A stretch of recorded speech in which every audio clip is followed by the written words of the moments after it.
Bueno, yo creo que vamos a comenzar porque el tiempo es oro, el tiempo apremia, el tema es muy interesante.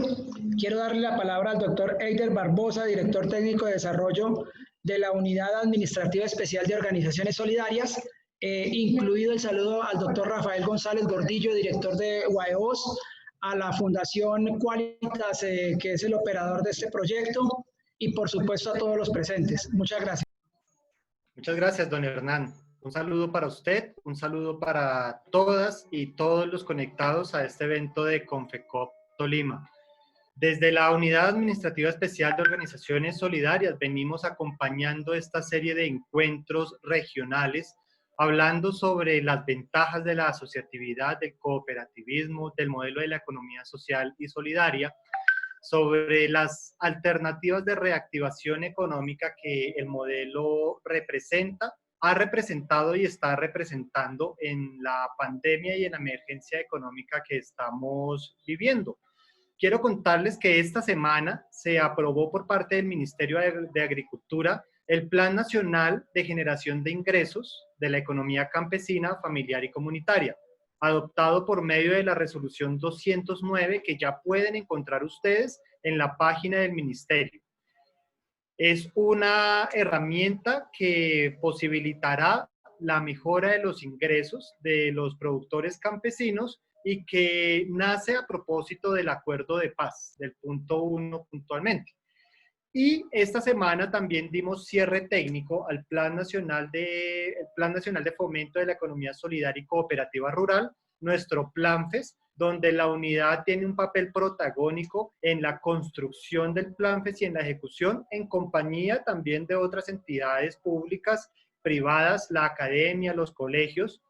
Este plan cuenta con cierre técnico a hoy y esperamos ya en próximos días también contar con el cierre definitivo y la adopción del PLANFES.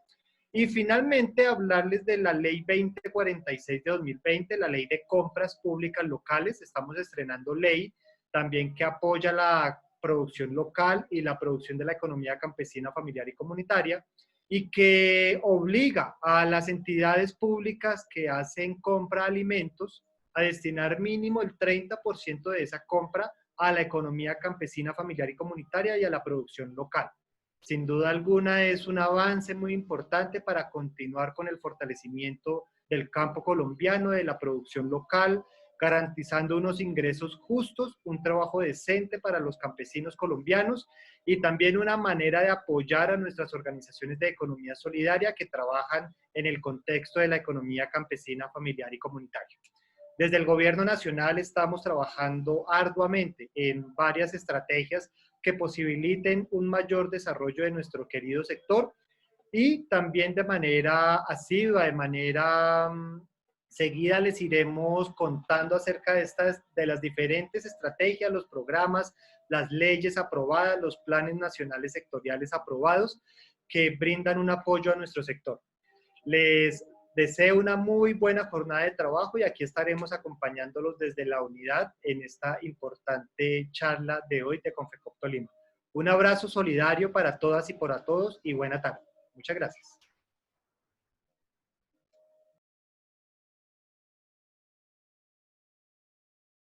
Muchas gracias, doctor Eider. Aprovecho su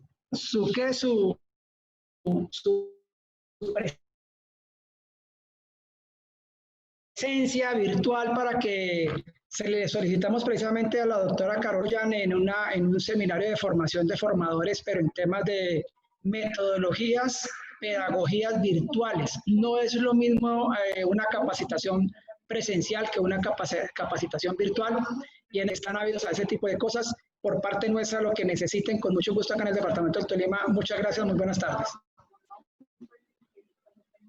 Gracias. Bueno, seguidamente el tema que nos ocupa, el presupuesto familiar en la nueva normalidad. Yo quiero comenzar con algo muy importante y es que prácticamente la segunda causa de suicidio en el mundo, y más en Colombia, un país con tantas asimetrías, con tantas desigualdades, es precisamente los problemas económicos. Y a veces los problemas económicos no se solucionan porque no tenemos planeación. Y la planeación en la casa es parte de la disciplina, parte del orden, de esa cualidad que es tan importante y que nos evita muchísimos problemas, y es el orden. Un avisito parroquial. Esto no tiene sentido si no se le transmite a los hijos. Ellos deben de saber cuánto se tienen que esforzar los padres para poder conseguir el dinero. Ellos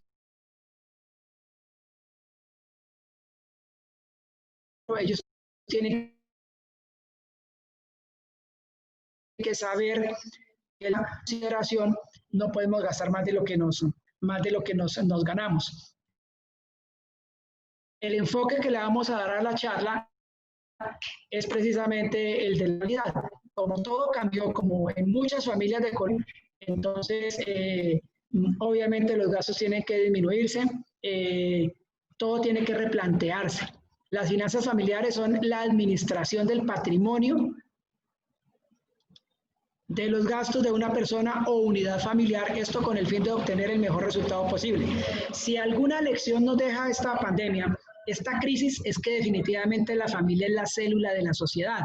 Y la familia no es vivir juntos, no es vivir arrejuntados, como decíamos coloquialmente.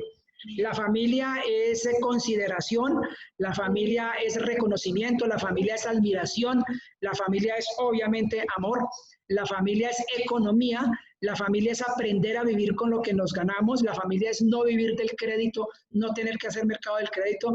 Y pues yo creo que si hay algo que definitivamente nos llama a valorar, a fortalecer, a dar ejemplo, es el tema de la familia, y por eso debemos de hablar del presupuesto familiar. Entre otras cosas porque en la mayoría de familias no solamente papá, anteriormente era papá quien trabajaba, ¿no? Por ahí hay una paraje en la Biblia que dice que el que tiene que con el sudor de su frente llevar el sustento a la casa es el papá, que es, digamos, la cabeza religiosamente hablando, pues, de la familia, porque pues obviamente la mamá está en la casa, pero el mundo ha ido cambiando. Hoy en día la mujer y el hombre en igualdad de condiciones producen y asumen los gastos de la familia, y también obviamente los hijos en la medida en que van creciendo. Hay familias de muchas formas, todas son familias, no es la familia nuclear, sino la familia de pronto de uno solo, la familia de papá, mamá, hijos, los míos y los nuestros, la familia con los abuelos, con los tíos, con los hermanos, etcétera. Lo importante es que tengamos en cuenta que la familia es como una empresa, que tiene que haber disciplina, que tiene que haber orden, que tiene que haber muchísima participación, y sobre todo en el tema de los gastos, para que eso no se nos vuelva en una situación, digamos, de estrés permanente. ¿Por qué son importantes las finanzas en el hogar? ¿Por qué son importantes las finanzas en la casa? Porque definitivamente están relacionadas con parte de la educación. Nosotros hemos venido proponiendo inclusive a la alcaldía de Ibagué que el tema de la educación financiera se incluya como un eje transversal dentro de la formación de los muchachos, de los niños, que ellos aprendan a entender no solamente la terminología financiera, sino también que empiecen a entender la economía del hogar, y que se conviertan realmente en personas que le aportan a la economía del hogar. Hay muchas formas de hacerlo, ¿no? El hecho de que el niño entienda que el papel higiénico no se puede desperdiciar, que el jabón no se puede desperdiciar, que hay que hacer aseo en la casa, eso implica, inclusive yo diría en algunas familias acomodadas, si todos los miembros de la casa colocan su esfuerzo, y eso es parte de la nueva normalidad. Entonces, venga, es que no podemos tener una persona, digamos, la empleada del servicio doméstico, porque pues la situación de riesgo de contagio biológico pues es muy alto. Entonces aquí nos tocó a todos que aprender de comer, aprender a hacer de comer, aprender a planchar, aprender a arreglar casa. Pero obviamente eso se va a revertir en un ahorro de costos para la familia, y de alguna manera va a permitir que la familia esté más unida. Por eso es importante que los padres enseñen a manejar a sus hijos el dinero. Miren que eso es un hábito, porque todos los seres humanos somos el cúmulo de una serie de hábitos, buenos hábitos, malos hábitos, regulares hábitos. Lo ideal es que los hábitos en su mayoría sean buenos hábitos, y el manejo del dinero a los hijos es prácticamente un reto. Yo no sé si a ustedes les habrá pasado con sus hijos, si no, los invito a que hagan el experimento. Cuando su hijo le pide 2.000 pesos para comprar algo en la tienda, tú le das los 2.000 pesos, el muchacho va a la tienda, se compra una gaseosa, le cuesta 1.800, y lo primero que hace el muchacho cuando le van a dar las vueltas es: venga, deme un chicle. O sea, es como ese afán de querer gastar todo, de no guardar nada. Esos 200 pesitos de diferencia, con esos 200 pesitos de diferencia, todos los días se puede crear el hábito del ahorro en el muchacho. Simple y llanamente es incentivarlo a que, y concientizarlo, lo que se repite todos los días se pega, a que él meta en una alcancía la monedita de 200. No es tanto por el monto del dinero que está guardando en la alcancía, sino porque está creando un hábito, y los hábitos se crean con poquito o con mucho. Entre otras cosas, cuando se crean con poquito, se valora lo mucho. También existe digamos, un curso sobre dicha materia en las escuelas. Siempre lo hemos propuesto, pero que sea, porque hay una diferencia entre la educación financiera cooperativa y la educación financiera, digamos, en el sistema financiero tradicional, en una economía de corte capitalista, en la que lo que se busca es que la gente aprenda a manejar sus finanzas, pero bajo el gasto. Venga, gaste, consuma, dese buena vida, tenga comodidad, saque muchas tarjetas de crédito, etcétera, etcétera. ¿Cierto? En el modelo cooperativo se moldea la educación financiera a las características sociales y económicas de las personas. Cada vez existe más conciencia sobre la importancia de transmitir conocimientos financieros desde la temprana edad, entre otras cosas, para que no le metan los dedos a la boca. Muchas estafas, muchas generaciones han perdido la herencia paterna porque la demora era que se muriera el papá y los muchachos eran ignorantes financieramente y lo que hicieron fue despilfarrar, o alguien vino y les acabó con su herencia. Muchos deportistas en el mundo han amasado grandes fortunas producto de su esfuerzo, de su talento deportivo, y resulta que no aprendieron de finanzas, y cuando se dieron cuenta quien les administraba la plática, pues los dejó viendo un chispero. Esa es la realidad que estamos viviendo. Insistimos en que hoy en día, con esta nueva normalidad, fluye como una necesidad en la casa el que los hijos realmente aprendan a manejar las finanzas del hogar, que sientan y que les duelan las finanzas del hogar. De ese modo, en la vida adulta serán más, digamos, el tema financiero será más sencillo. Podrán utilizar productos financieros, podrán evaluar qué productos son los más económicos, y pues eso va a hacer que en últimas lo que se busca es que la persona tenga mayor felicidad. ¿Cómo ahorrar, gastar e invertir en familia? Esa es una buena pregunta. Vayamos pensando, ¿cómo ahorrar? ¿Cómo logramos para tener un patrimonio de familia? ¿Cómo logramos para tener una liquidez en la familia? Pero ¿cómo planificamos los gastos? Una cosa es gastar, otra cosa es invertir. La diferencia obviamente está en que cuando yo gasto eso no vuelve, no me retorna. Cuando yo invierto, la inversión sí me retorna, me genera nuevos ingresos, los cuales yo sí puedo gastar, pero entonces estoy haciendo que mi patrimonio, que es la columna vertebral, que es el tronco, que es el árbol, me permite dar más cosecha. Ten en cuenta que el dinero es una de las cosas que deben compartir, y lo ideal es que exista una sinergia y una conexión entre todos para que ahorrar, gastar e invertir en familia sea más que una obligación, una tarea de la que todos disfrutemos. Entonces pensamos en, venga, vamos a hacer helados, todas esas cosas empezaron a fluir en esta época. Hoy en día, si ustedes van a un restaurante, no se les haga raro ver los niños de 8, 9, 10 años ayudándole a los papás. No es que estén trabajando, están dentro de una pedagogía que, entre otras cosas, ellos disfrutan, están copiando a través del ejemplo lo que los papás hacen. Hoy en día no empieza a fluir que entonces a ti en el conjunto, en el barrio, te ofrecen los helados, la hamburguesa, el perro caliente, una cantidad de cosas que le generan ingresos a la familia, entre otras cosas. El tema del marketing digital hoy en día toma muchísima fuerza como parte de fuente de ingresos adicionales en la familia, y que lo pueden desarrollar obviamente los jóvenes, ya que ellos tienen esa ya en su mente grabado pues el tema de la tecnología, de la virtualidad, y se les va a facilitar mucho más que a nosotros los que ya somos adultos. Miremos 7 recomendaciones que ayudarán a ahorrar fácilmente. ¿Por qué hablamos inicialmente de ahorro? Porque esa es la fuente definitivamente del presupuesto, esa es la fuente más importante del presupuesto de la familia. El ahorro es el que nos permite invertir.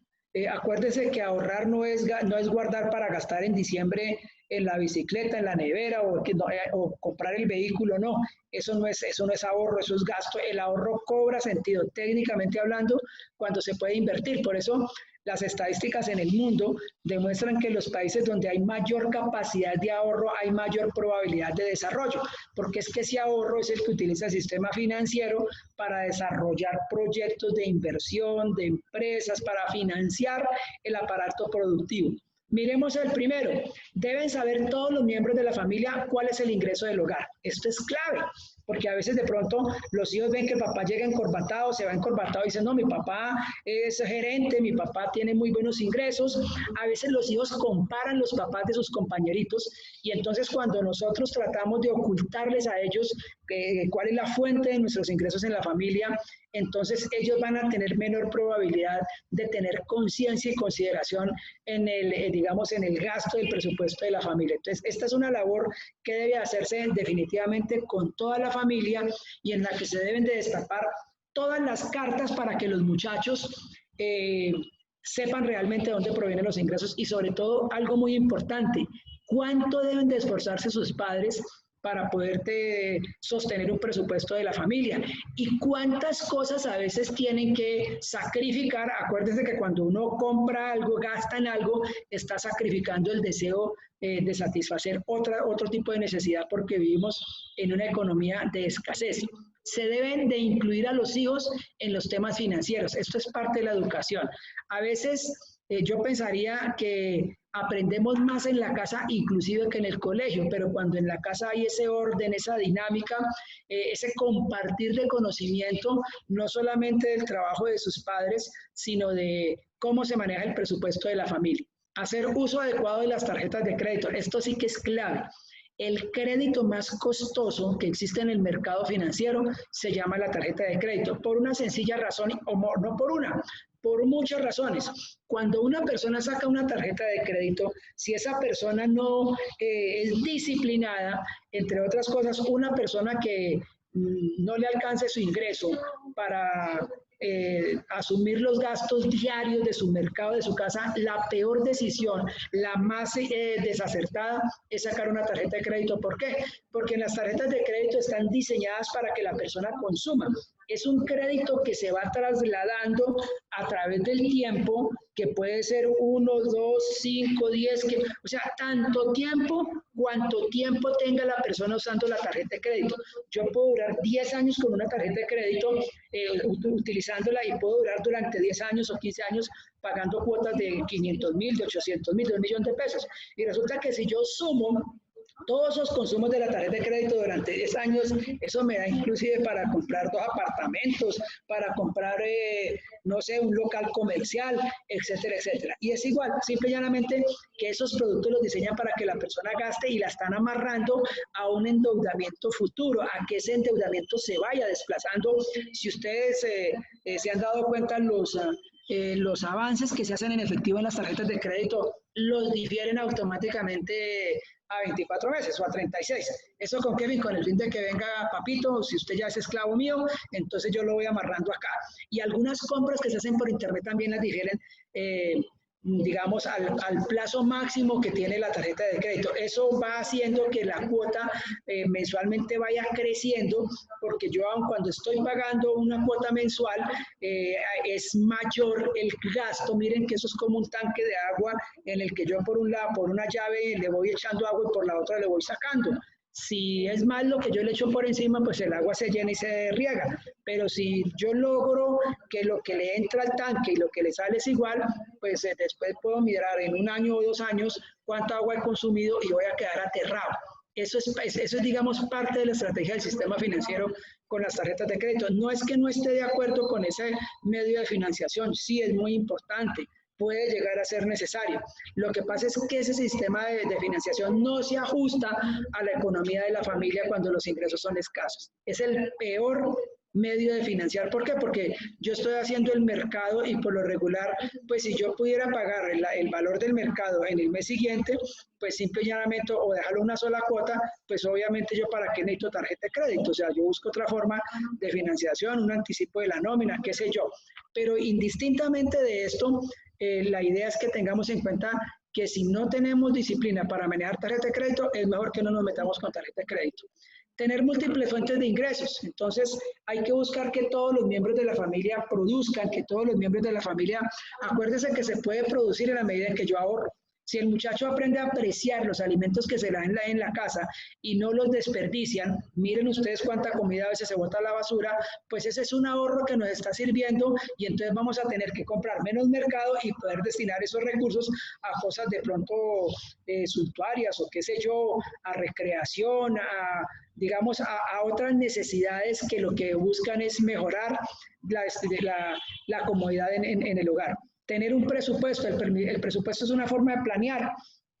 Todas las empresas del mundo, la herramienta más importante que pueden utilizar es la planeación estratégica. ¿Qué es planear? Es anticiparme yo al futuro, es prever qué va a pasar en el futuro y eso me permite a mí ahorrar costos y es una actitud, es un hábito que indiscutiblemente nace de la disciplina. Cuando uno es desordenado, el desorden le cuesta muchísimo dinero, ¿cierto? Mantenga un control de sus obligaciones, no nos sobreendeudemos, ¿cierto? Miren ustedes, yo no tengo vivienda, pero sí duré 15 años con una tarjeta de crédito y resulta que todo el flujo de dinero que trasladé yo a través de la tarjeta de crédito, esos son 120, 130, hagan la cuenta, en promedio ustedes, y se van a dar cuenta que con eso podían tener una vivienda. Entonces ahí hay que empezar a priorizar y obviamente, vuelvo y les digo, eso no es que sea malo, eso no es que nos cause infelicidad, simple y llanamente que uno va priorizando los gastos dependiendo y digamos de que en lo que yo invierta más adelante me va a evitar tener que pagar un arriendo, tener que pagar transporte urbano, etcétera, etcétera. Reduzca los gastos que no son vitales. Hay gastos que son suntuarios. En esta época de pandemia a algunas personas les generó el efecto contrario. ¿Por qué? Porque no obstante que no volvieron a gastar, digamos, en una serie de cosas que tenían que gastar con ocasión de la pandemia, de todas maneras sí les tocó que asumir unos nuevos gastos que fueron superiores a lo que dejaron de gastar y los metieron en problemas, digamos, de déficit presupuestal.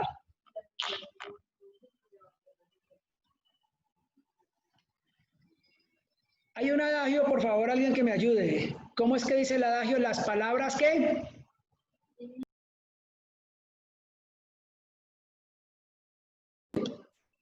¿Las palabras qué? Se las lleva el viento. Bueno, ¿quién da otra propuesta? Las palabras se las lleva el viento, si ese es un adagio popular. Las palabras tienen poder. Las palabras tienen poder, ¿cuál más? Las palabras enseñan, pero el ejemplo arrastra. Ese es, por ahí tiene que ser. Hijo, ten cuidado por donde caminas. Papá, el que tienes que tener cuidado eres tú. Recuerda que yo sigo tus pasos. ¿Por qué es importante esto? Porque definitivamente aprender a manejar la economía de la casa solo se aprende solo sí con el ejemplo. Si los hijos ven que el papá es botaratas, que la mamá es botaratas, que no se miden en los gastos, lo más seguro es que los muchachos van a salir consumistas a morir. Entonces, eso se da con el ejemplo. Sí, Héctor, las palabras se las lleva el viento, las palabras pueden tener poder, pero aquí el que nos llama la atención, sigamos por favor, es este.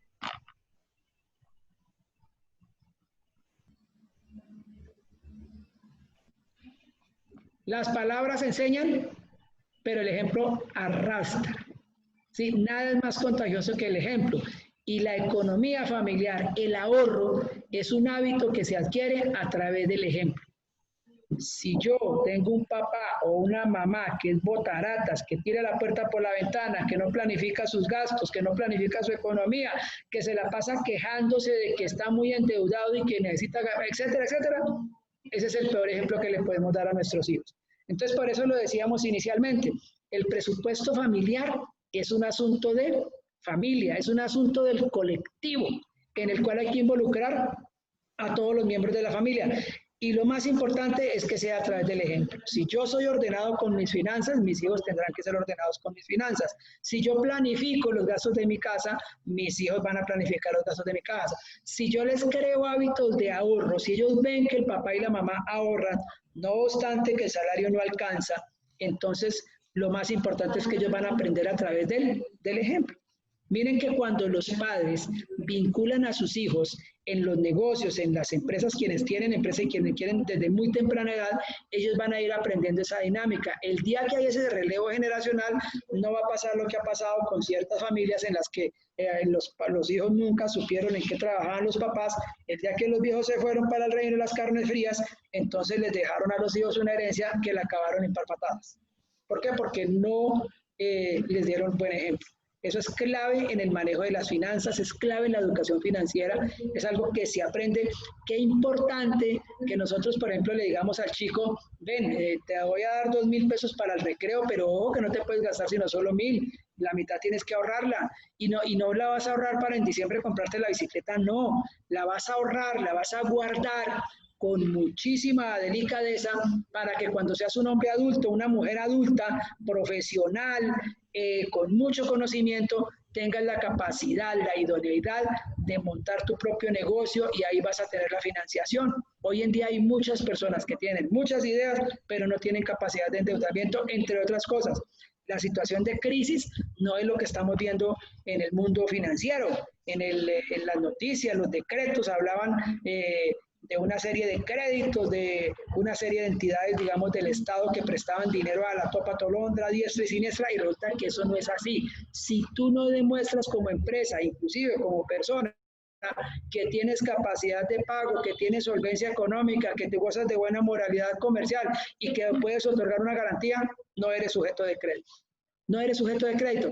Esto en el sector cooperativo tiene un scoring diferente. ¿Por qué? Porque el mercado es diferente, porque la metodología es diferente. Yo no soy cliente, yo soy asociado de mi cooperativa. Yo estoy aportando unos recursos económicos para el patrimonio de mi cooperativa o de mi fondo de empleados. Eso definitivamente tiene que romper y flexibilizar. Si hay entidades que han resistido a esta crisis, las entidades del sector cooperativo en Colombia. Entonces no lo olvidemos. Las palabras enseñan, pero el ejemplo arrastra. Ordenemos los gastos según prioridades, porque tenemos múltiples gastos, pero vamos a ordenarlos según las prioridades. ¿Cuáles son? Gastos necesarios. Son aquellos que, como su nombre lo indica, necesarios para vivir. Son los primeros, la comidita, el mercadito, el mercado sobre todo de plaza. Venga, es que no podemos comprar aceite, pues no compremos aceite, no nos vamos a engordar, ¿cierto? Etcétera, etcétera. Entonces tenemos que empezar a priorizar, ¿cierto? Hay cosas que son vitales, el pago del arriendo, el mercado pues, de plaza, la carnecita, la proteína, etcétera, etcétera. Entonces, eso es lo primero que debemos de tener en cuenta en el presupuesto familiar. Hay gastos provisionales o de alguna manera suntuarios. Son esos segundos gastos más importantes que por lo general no aparecen en un periodo anual o trimestral o semestral. De pronto sabemos que tenemos que pagar el impuesto de la casa en el mes de marzo, que tenemos que pagar la matrícula de los muchachos en el mes de febrero, que tenemos que pagar el seguro del vehículo o de la moto. O sea, esos gastos no los podemos olvidar, pero no son tan inmediatos como el hacer mercado. Esto es muy importante que lo tengamos en cuenta. ¿Por qué? Porque así mismo debe ser el presupuesto. Los ingresos de, digamos, de uso rápido, nosotros los podemos invertir también en gastos de uso rápido.